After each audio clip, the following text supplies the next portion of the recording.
Ça faisait longtemps et les plus coquins d'entre vous l'attendaient. J'ai mis quand même pas mal de temps à le faire parce qu'il fallait que je les regarde pour le travail.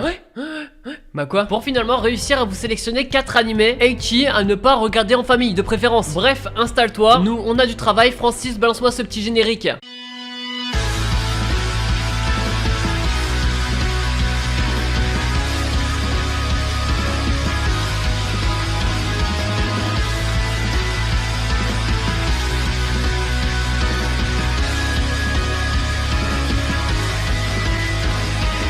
Hey salut à tous les gens, c'est Rachmanga, je vais parler de 4 animés Eiichi à voir ou pas en fait. Ils sont pas si hard que ça, mais vous allez voir, vous allez kiffer. Comme d'habitude, si t'as kiffé, tu peux lâcher le petit like, ça fait plaisir et ça aide beaucoup. Et mets-moi en commentaire des 4 animés que j'ai présentés dans la vidéo, lequel t'as préféré ou celui qui t'attire le plus. Enfin, ça restera entre nous. On commence direct avec Tenku Shinpan. Vous en avez peut-être entendu parler parce qu'il est sorti sur Netflix il y a pas si longtemps que ça. Des conseillers au moins de 16 ans, violence, nudité et ce sac poubelle. Aucun rapport, mais ça me semblait important de le préciser. Nous on suit l'aventure de Yuri qui va se retrouver dans un monde différent de celui qu'elle connaît. Déjà, il y a pas mal de gratte-ciel, elle peut naviguer que de toit en toit grâce à des ponts qui relient chaque toit, mais si c'est que ça, bah il y a aucun but. Dans ce monde là il y a des personnes masquées qui sont là pour pousser les gens au suicide, et si les gens ne se suicident pas en fait ils les tuent. Vous l'aurez compris, c'est un survival game. On se rendra compte qu'il y a quelque chose derrière le masque, qui a forcément une raison de pourquoi elle est là, et au début de l'anime elle va appeler son frère parce qu'elle est prise de panique. Elle lui raconte ce qui est en train de se passer et son frère lui dit de la rejoindre dans la plus grande tour de la ville. Du coup plusieurs intrigues dès le début. Je vais pas vous mentir, j'ai vraiment kiffé, mais surtout grâce à l'ambiance qui est retranscrite par cet anime. On est vraiment pris de panique parce que t'as l'impression que les hommes masqués peuvent arriver de n'importe où, que tu peux marcher tranquillement et te prendre une balle de l'autre bout de la map. T'as d'autres personnages qui vont venir dans l'histoire et petit à petit ça va répondre aux questions que vous vous posez peut-être. Suis-je beau?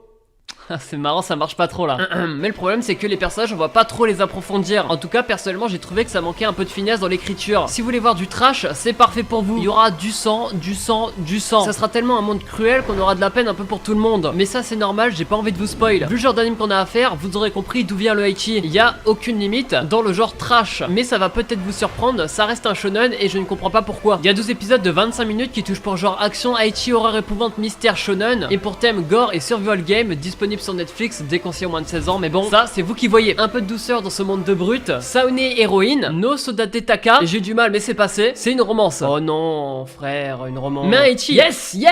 Enfin c'est sympa, j'attends de voir la suite quoi. Nous on suit l'aventure d'un lycéen qui lui va avoir un coup de foudre. Une fille avec un chapeau alors qu'il était tranquillement en train de marcher dans la rue. Et depuis cette scène il a qu'une idée en tête, créer un jeu vidéo de drague qui mettrait en scène la scène qui vient de passer. Et du coup c'est ce qu'il va faire. Petit à petit il va réussir à fonder un club avec les personnes les plus populaires de son lycée plus la meuf avec qui il a eu le coup de foudre. Et voilà, c'est simplement l'intrigue. Vous l'aurez compris, là pas de super pouvoir, rien du tout, que les relations humaines. Mais ça ne veut pas dire que l'anime est nul. Je l'ai bien aimé parce qu'il était plutôt chill. Et dès le début on se rendra compte qu'il y a quelque chose qui cloche dans la relation avec le personnage principal. Lui c'est un geek otaku et il pense que personne ne remarque. Et il pense même ne jamais sortir avec une fille qui n'existe pas dans son jeu vidéo. Qu'il est l'homme le plus malchanceux, à deux doigts de tomber en dépression et de tout claquer. Non là j'en fais peut-être un peu trop. Sauf que bizarrement il parle avec toutes les meufs les plus populaires du lycée, qu'elles sont très bizarres avec lui. Donc on s'imagine qu'il y a quand même quelque chose. Sauf que le perso principal est dans le déni total parce que lui il veut juste aller au bout de son projet. Il va se rapprocher d'un tel puis d'un tel et c'est ça qui créera finalement les histoires. Et du coup son but à lui c'est de transformer la fille avec qui il a eu un coup de foudre en fille parfaite à ses yeux comme celle qu'il y a dans les jeux vidéo auxquels il joue. Et je vous le conseille parce que c'est fort sympathique. Chaque personnage a son rôle à jouer dans la création du jeu. Donc malgré les histoires qu'il y a autour, tout le monde est important. Est-ce qu'il sortira avec la fille avec qui il a eu un coup de foudre? Vous le verrez que si vous regardez, c'est disponible sur Crunchyroll, il y a 13 épisodes plus saison 2 plus film. Point tiré du bas, pourquoi tu lis tout ce que j'ai.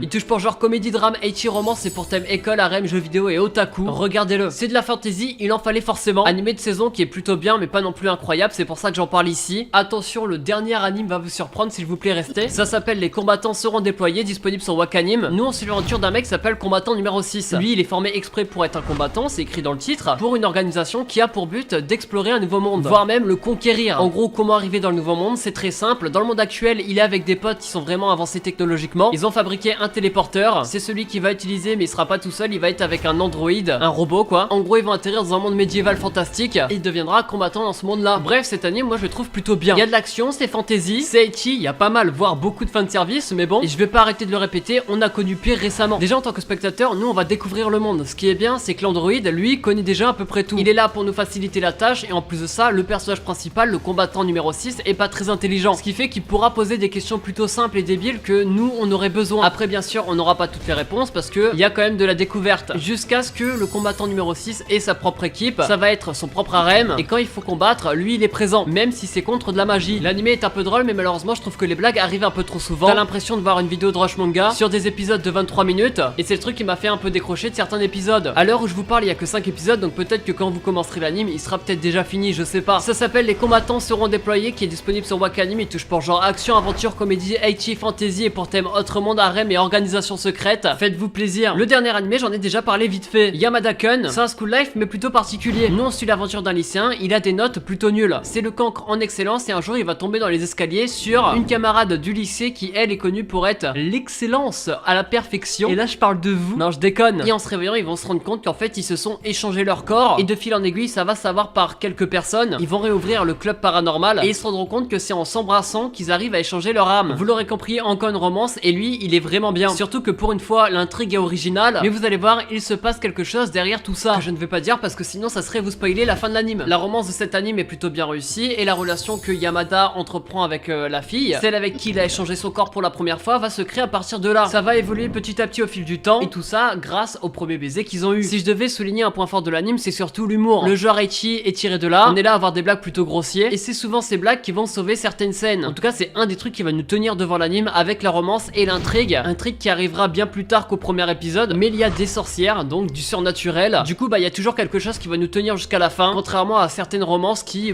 il se passe pas grand chose. Je vous le conseille, ça s'appelle Yamada-kun. Il touche pour genre comédie, ecchi, mystère, romance, cool life, surnaturel, et pour thème amitié, club, école, harem et magie. Et il est disponible sur Crunchyroll, n'hésitez pas. Bref, c'était Rush Manga, j'ai parlé de 4 animes ecchi à voir. J'ai quelque peu sélectionné parce qu'il y a des ecchi qui sont un peu bizarres, mais on parlera peut-être de ce sujet là un jour. Comme d'habitude, le petit like ça fait plaisir et ça aide beaucoup, et même en commentaire celui que t'as préféré des 4 ou celui qui t'attire le plus. Nous les potes, on se retrouve la semaine prochaine comme d'hab pour une nouvelle vidéo. C'était Rush Manga, allez, ciao, bye bye, et n'oublie pas, active la cloche, ça fait plaisir.